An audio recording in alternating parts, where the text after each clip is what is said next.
गिरिराज गोवर्धन की उत्पत्ति का वर्णन। बहुलाश्य बोली, देव ऋषि, महान आश्चर्य की बात है। गोवर्धन साक्षात पर्वतों का राजा एवं श्री हरि को बहुत ही प्रिय है। उसके समान दूसरा तीर्थ ना तो इस भूतल पर है और ना स्वर्ग में ही। महामती, आप साक्षात श्री हरि के हृदय हैं। अतः अब ये बताइए कि गिरिराज श्री कृष्ण के वक्ष स्थल से कब प्रकट हुआ? श्री नारद जी ने कहा, राजन महामते, गोलोक के प्राकट्य का वृतांत सुनो। ये श्री हरि की आदि लीला से संबद्ध है और मनुष्यों को धर्म, अर्थ, काम तथा मोक्ष चारों पुरुषार्थ प्रदान करने वाला है। प्रकृति से परे विद्यमान साक्षात परिपूर्णतम भगवान श्री कृष्ण सर्वसमर्थ निर्गुण पुरुष एवं अनादि आत्मा है। उनका तेज अंतर्मुखी है। वे स्वयं प्रकाश प्रभु निरंतर रमणशील हैं, जिन पर धामाभिमानी गणनाशील देवताओं का ईश्वर काल भी शासन करने में समर्थ नहीं है। राजन, माया भी जिन पर अपना प्रभाव नहीं डाल सकती, उन पर महतत्व और सत्तादि गुणों का वश तो चल ही कैसे सकता है। राजन, उनमें कभी मन, चित्त, बुद्धि और अहंकार का भी प्रवेश नहीं होता। उन्होंने अपने संकल्प से अपने ही स्वरूप में साकार ब्रह्म को व्यक्त किया। सबसे पहले विशालकाय शेषनाग का प्रादुर्भाव हुआ, जो कमल नाल के समान श्वेत वर्ण के हैं। उन्हीं की गोद में लोक वंदित महालोक गोलोक प्रकट हुआ, जिसे पाकर भक्ति युक्त पुरुष फिर संसार में नहीं लौटता। फिर असंख्य ब्रह्मांडों के अधिपति गोलोकनाथ भगवान श्री कृष्ण की चरणार विंद से तिरुपतगा गंगा प्रकट हुई। नरीश्वर तत्पश्चात श्री कृष्ण के बाएं कंधे से सरताओं में श्रेष्ठ यमुना जी का प्रादुर्भाव हुआ, जो श्रृंगार कुसुमों से उसी प्रकार सुशोभित हुई जैसी छपी हुई पगड़ी के वस्त्र की शोभा होती है। तदनंतर भगवान श्री हरि के दोनों गुल्फों से हेम रत्नों से युक्त दिव्य रास मंडल और नाना प्रकार के श्रृंगार साधनों के समूह का प्रादुर्भाव हुआ। इसके बाद महात्मा श्री कृष्ण की दोनों पिंडलियों से निकुंज प्रकट हुआ, जो सभा भवनों, आंगनों, गलियों और मंडपों से घिरा हुआ था। वह निकुंज वसंत की माधुरी धारण किए हुए था। उसमें कूजते हुए कोकिलों की काकली सर्वत्र व्याप्त थी।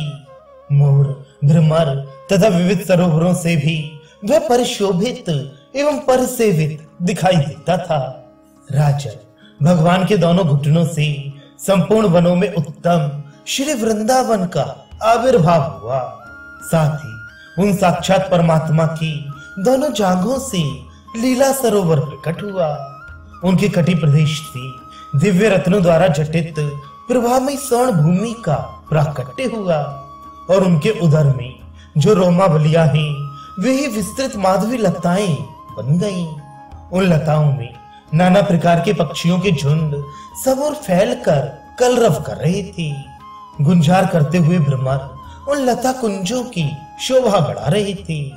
वे लताएं सुंदर फूलों और फलों के भार से इस प्रकार झुकी हुई थी, जैसे उत्तम कुल की कन्याएं लज्जा और विनय के भार से नतमस्तक रहा करती हैं।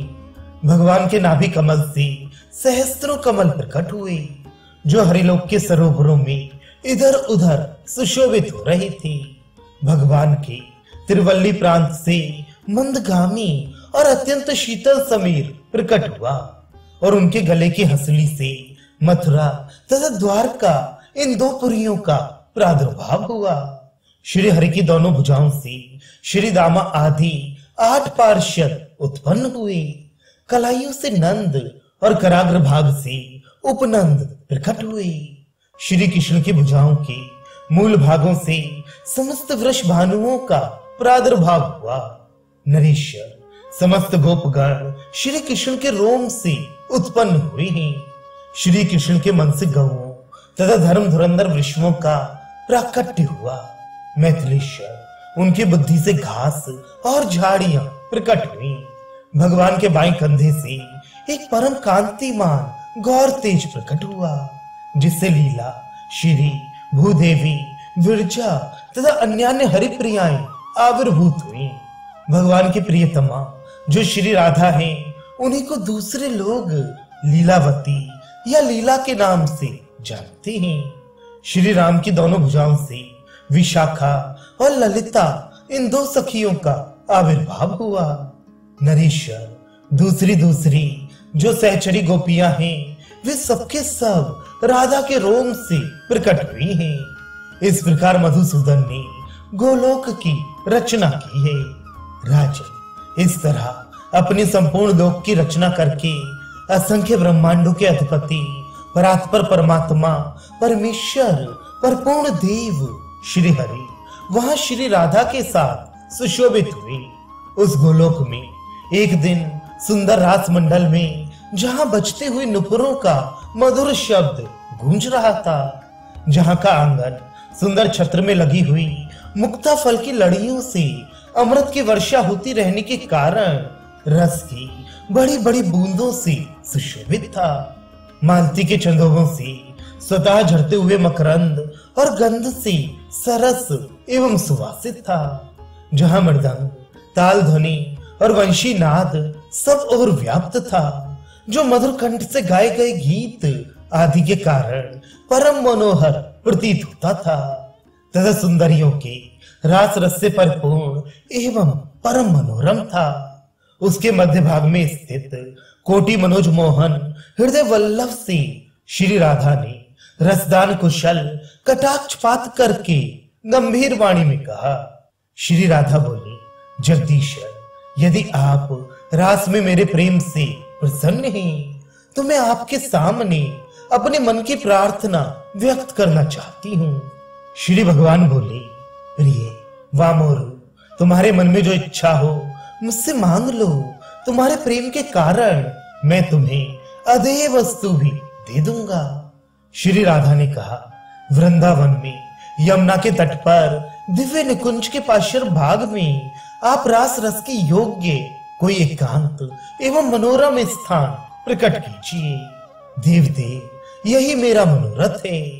नारद जी कहते हैं, राजन, तब तथास्तु कहकर भगवान एकांत लीला के योग्य स्थान का चिंतन करते हुए नेत्र कमलों द्वारा अपने हृदय की ओर देखने लगे। उसी समय गोपी समुदाय के देखते देखते श्री कृष्ण के हृदय से अनुराग के मूर्तिमान अंकुर की भांति एक सघन तेज प्रकट हुआ। रास भूमि में गिरकर वह पर्वत के आकार में बढ़ गया। वह सारा का सारा दिव्य पर्वत रत्न धातु में था। सुंदर झरनों और कंदराओं से उसकी बड़ी शोभा थी। कदम, वकुल, अशोक आदि वृक्ष तथा लता जाल उसे और भी मनोहर बना रहे थे। मंदार और कुंदवृंद से संपन्न उस पर्वत पर भांति भांति के पक्षी कलरव कर रहे थे।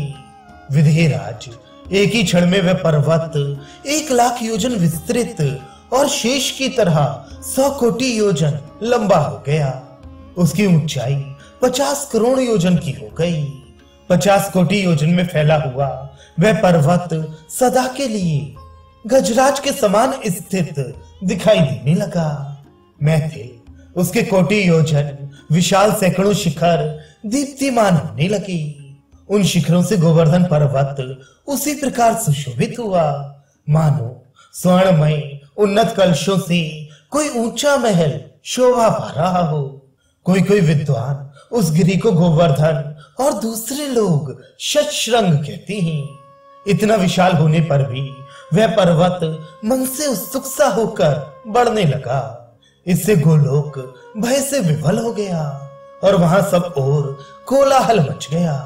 यह देख श्री हरि उठे और अपने साक्षात हाथ से शीघ्र ही उसे ताड़ना दी और बोले, अरे प्रच्छन्न रूप से बढ़ता क्यों जा रहा है? संपूर्ण लोकों को आच्छादित करके स्थित हो गया। क्या ये लोक यहाँ निवास करना नहीं चाहते? यूं कहकर श्री हरि ने उसे शांत किया, उसका बढ़ना रोक दिया उस उत्तम पर्वत को प्रकट हुआ देख भगवत प्रिया श्री राधा बहुत प्रसन्न हुई। राजन, वे उसके एकांत स्थल में श्री हरि के साथ सुशोभित होने लगी। इस प्रकार यह गिरिराज साक्षात श्री कृष्ण से प्रेरित होकर इस ब्रज मंडल में आया है। ये सर्व तीर्थमय है। लता कुंजों से श्याम आभा धारण करने वाला ये श्रेष्ठ गिरि मेघ की भांति श्याम तथा देवताओं का प्रिय है। भारत से पश्चिम दिशा में शालमली द्वीप के मध्य भाग में द्रोणाचल की पत्नी के गर्भ से गोवर्धन ने जन्म लिया। महर्षि पुलस्त्य उसको भारत के ब्रज मंडल में ले आए। विधिराज, गोवर्धन के आगमन की बात मैं तुमसे पहले निवेदन कर चुका हूँ। जैसे ये पहले गोलोक में उत्सुकता पूर्वक बढ़ने लगा था, उसी तरह यहाँ भी बढ़े तो वह पृथ्वी तल के लिए एक ढक्कन बन जाएगा। ये सोचकर मुनि ने द्रोण पुत्र गोवर्धन को प्रतिदिन क्षीण होने का श्राप दे दिया।